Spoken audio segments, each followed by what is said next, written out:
এখানে এই নামগুলো না বললে হয় না। আমাদের অভয় মণ্ডল, হ্যাঁ, আর হচ্ছে দীপ দেওয়ান, তারপর ইউসুফ মল্লিক, হ্যাঁ, এরা অক্লান্ত পরিশ্রম করে আজকের এই প্রোগ্রামটাকে সফল করেছে। আমি তাদেরকে অসংখ্য ধন্যবাদ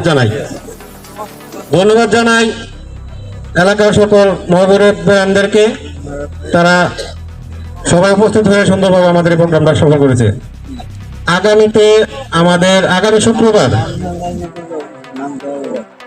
আগামী শুক্রবার আমাদের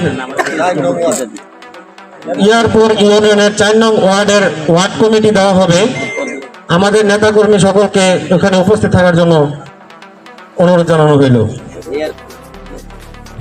হ্যাঁ, ইয়ারপুর ইউনিয়নের ইনশাল্লাহ আমরা সকলে উপস্থিত থাকবো। আর আমি আজকের এই সভা এখানে সমাপ্তি ঘোষণা করছি। এবং সকলে আমাদের এখানে খিচুড়ির আয়োজন করা হয়েছে। আপনারা সকলে সামান্য আমরা যতটুকু আমাদের পক্ষ থেকে পারছি, আমরা ছোট দল, আমরা এখনো কোনো কারো কাছ থেকে আমরা সরকারিভাবে কোনো পাই না, আমরা জোর জুলুম করি না। আমরা নিজেদের পক্ষ থেকে আপনাদেরকে সামান্য কিছু খাবার আয়োজন করছি। আপনারা যে যা পারেন একটু খাবার খাবেন। ধন্যবাদ সকলকে।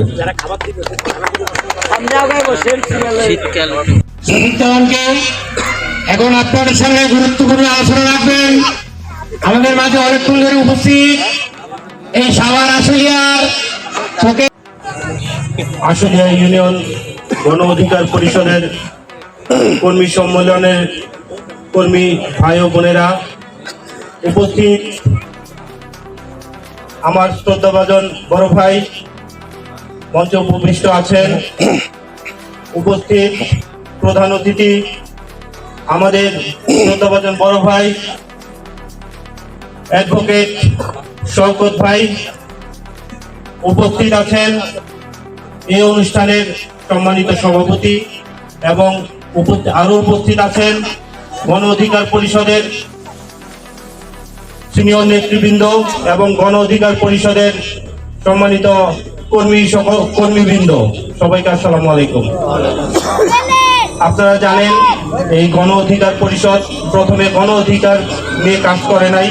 প্রথমে গণ অধিকার পরিষদ কাজ করেছিল ছাত্রদের অধিকার নিয়ে, যেটা আপনার আমার শুরু থেকে শুরু হয়। পড়ালেখা শেষ করে যখন আমরা চাকরিতে যোগদান করব, সেখানেই বৈষম্য, সেই বৈষম্য থেকেই আমাদের ভিপি নুরুল হক নূর ভাই সবার নিজের জীবন বাজি রেখে আমাদের ছাত্রদের জন্য ছাত্র অধিকার পরিষদ নামে সংগঠন করে উনি সেখান থেকে তিল করে আজকে এই গণ অধিকার পরিষদ গঠন করেছেন। উনি একজন পরিচ্ছন্ন স্বচ্ছ ব্যক্তিত্ব। উনি নিজে ক্ষমতায় যেতে চান না, উনি চান যে কোথায় কি হলো, কেউ দুর্নীতি করলো, সে অধিকার বুঝে পেতে।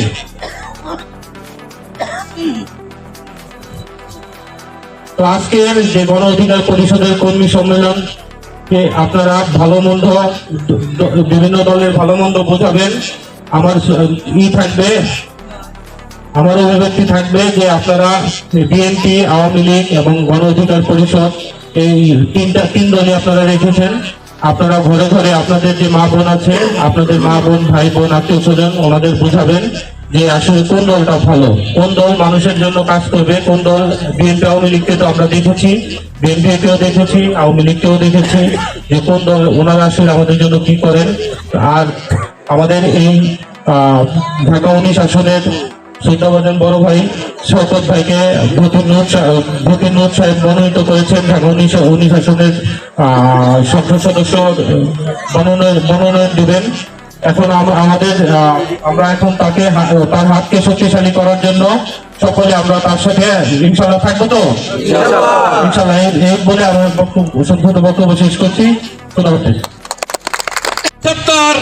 এই আজকের এই কর্মী সম্মেলন থেকে তা দাবি জানাচ্ছি তাদেরকে গ্রেফতার করার জন্য এবং দায়ী ব্যক্তিকে শাস্তি দেওয়ার জন্য। এখন আপনাদের সামনে আলোচনা করবেন অ্যাডভোকেট শফিক দেওয়ান এবং আজকের সভা সভাপতি নূর মোহাম্মদ ভাই, আমাদের মাঝে উপস্থিত আছেন ঢাকা জেলা সিনিয়র যুগ্ম আহ্বায়ক ইসলাফি বেগম ভাই, আমাদের মাঝে উপস্থিত আছেন ছাত্র অধিকার পরিষদ সাধারণ সম্পাদক কুমার দে, দাদা আমাদের মাঝে শফিক মামা 1 বছর সংস্পর্শে পাওয়ার পরে দেখবেন সেই ছেলেটি বিপ্লবী হয়ে গেছে।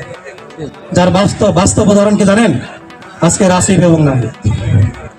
যার বাস্তব উদাহরণ আমাদের এই তাহের চাচা, যার বাস্তব উদাহরণ আপনাদের এই এলাকারই কামরুল ভাই, যাদের বয়স পুস্তক আসলে কি বড় দুঃসময়ে যারা ছিল ওরাই প্রকৃত দলের মালিক, যারা এখন আছে এরা সবাই সুবিধাবাদী। এই সুবিধাবাদী এদের যারা দলই আছে ভাই, এরা লিগ থাকলে সুবিধাবাদী লিগ, এরা দল থাকলে সুবিধাবাদী দল, এরা অধিকার পরিষদ থাকলে সুবিধাবাদী অধিকার পরিষদ। এদের কোনো দল নাই। রাজনীতিতে যখন কিনা এই সুবিধা বঞ্চিত হয়ে যাবে, পেরিয়ে এসে গণ অধিকার প্রতিষ্ঠিত হয়েছে। আপনারা জানেন এই দীর্ঘ 15 বছর ফ্যাসিবাদ সরকারের আমলে যে নির্যাতন, শোষিত মানুষকে নির্যাতন করত, আমরা কেউ ভয়ে কথা বলতে পারতাম না। আজকে 5 এপ্রিল 5 আগস্টের গণ অভ্যুত্থানের মাধ্যমে আমরা আবার স্বাধীনতা ফিরে পেয়েছি। এই স্বাধীনতা যেন আমরা রক্ষা করতে পারি সেজন্য আপনাদেরকে করজোড়ে অনুরোধ করব। একটা অনুরোধ থাকবে,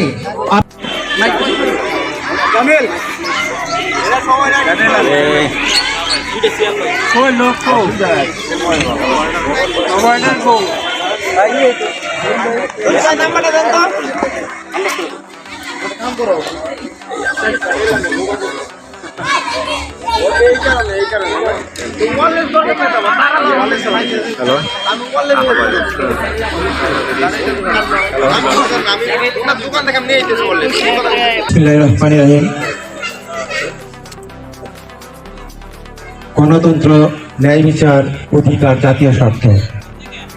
গণ অধিকার পরিষদের মূল মন্ত্র জনতার অধিকার আমাদের অঙ্গীকার। এই স্লোগানকে সামনে রেখে বাংলাদেশ গণ অধিকার পরিষদ এগিয়ে যাচ্ছে। আমার আজকে বক্তব্য দেওয়ার মতো তেমন কিছু নেই, কারণ ইসরাফিল ভাই, আলিম মাস্টার, নূর মোহাম্মদ ভাই এবং আমাদের অ্যাডভোকেট সাহেব যে শফিক দেওয়ান যে বক্তব্য রাখলেন, এই বক্তব্যের পর আসলে বক্তব্য দেওয়ার মতো কিছু থাকে না। আমরা